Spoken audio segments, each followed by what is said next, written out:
সুপ্রভাত সকলকে। ইতিহাসের পাতায় আরও একবার প্রত্যেককে স্বাগত জানাই। ইতিপূর্বে আপনাদের জানিয়েছিলাম যে স্পেশাল এডুকেটর নিয়োগ হতে চলেছে এবং তার ফর্ম ফিল আপ শুরু হয়েছে।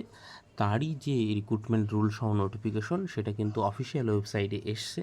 সেটা আপনারা অফিসিয়াল ওয়েবসাইটে চাইলেই কি দেখতে পারেন, notification for teacher eligibility test 2025 and first এসএলএসটিটা কিন্তু ওই মানে স্পেশাল এডুকেটরদের জন্য ফার্স্ট এসএলএসটি হতে চলেছে 25 for recruitment of special education teachers in government aided sponsor মানে স্কুলগুলোতে হবে। তো এখানে ক্লিক করলেই আপনারা এই নোটিফিকেশনটা দেখতে পাবেন। আমি অলরেডি গ্রুপে দিয়ে দিয়েছি, আপনারা চাইলে গ্রুপের সঙ্গে যুক্ত হতে পারেন। ফার্দার যে কোনো আপডেটের জন্য কমেন্ট সেকশনে লিঙ্ক দেওয়া রইল। তো দেখতেই পাচ্ছেন যে এটা 9 তারিখের নোটিফিকেশন এবং এই ডেট, এদের যে ডেট হবে সেইটা, এবং এটা দেখতেই পাচ্ছেন 2024-এর যে রুল সেই অনুযায়ী, এবং সেখানে প্রত্যেকটা জিনিস বলা রয়েছে কিভাবে কি নিয়োগ হবে না হবে। এবং এটা কিন্তু হবে মানে অ্যাপ্লিকেশন শুরু হয়ে গেছে অলরেডি, সেটা আপনাদের জানিয়েছিলাম। এইখানে দেখুন 2 তারিখে অ্যাপ্লিকেশন শুরু হয়ে গেছে, লাস্ট ডেট হচ্ছে 24 তারিখে। ঠিক আছে, 24 তারিখে 5টা অবধি আবেদন করা যাবে, 24 তারিখের 12টার আগে অবধি ফিস পেমেন্ট করা যাবে। এবং এই যে ডেট, এক্সাম ডেট বা টেটের ডেটটা, সেটা হচ্ছে পরবর্তীতে জানানো হবে, মানে পরবর্তী নোটিশ আকারে আপনাদের জানানো হবে।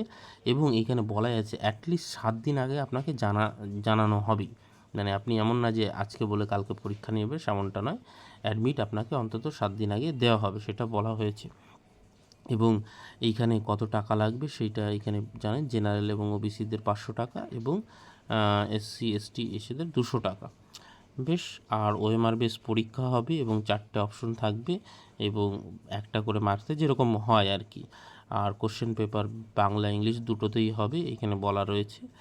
এবং সেই সঙ্গে আপার প্রাইমারি, সেকেন্ডারি আর হায়ার সেকেন্ডারি স্কুলে এটা নিয়োগ হবে, এইখানে দেখুন লেখা রয়েছে।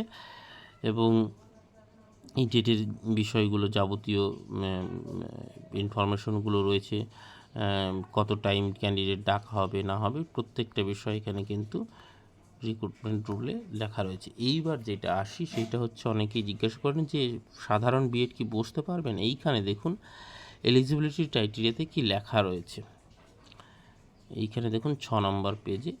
তো সেখানে দেখবেন স্পেশাল এডুকেশন টিচারে ক্লাস মানে 5 to 10 আর 5 to 12, এই দুটো যে নিয়োগ হবে। The minimum qualification for the post shall be, এইখানে 1-2 করে লেখা আছে। প্রথমেই লেখা আছে BEd in special education from and RCI approval institute. এই যে আরসিআই এর অ্যাপ্রুভাল ছাড়া কিন্তু হবে না, এই আরসিআই এর অ্যাপ্রুভাল লাগবে। এবং সেই সঙ্গে ভ্যালিড আপনার আরসিআই আর সিআরআর নাম্বার আপনার কিন্তু লাগবে।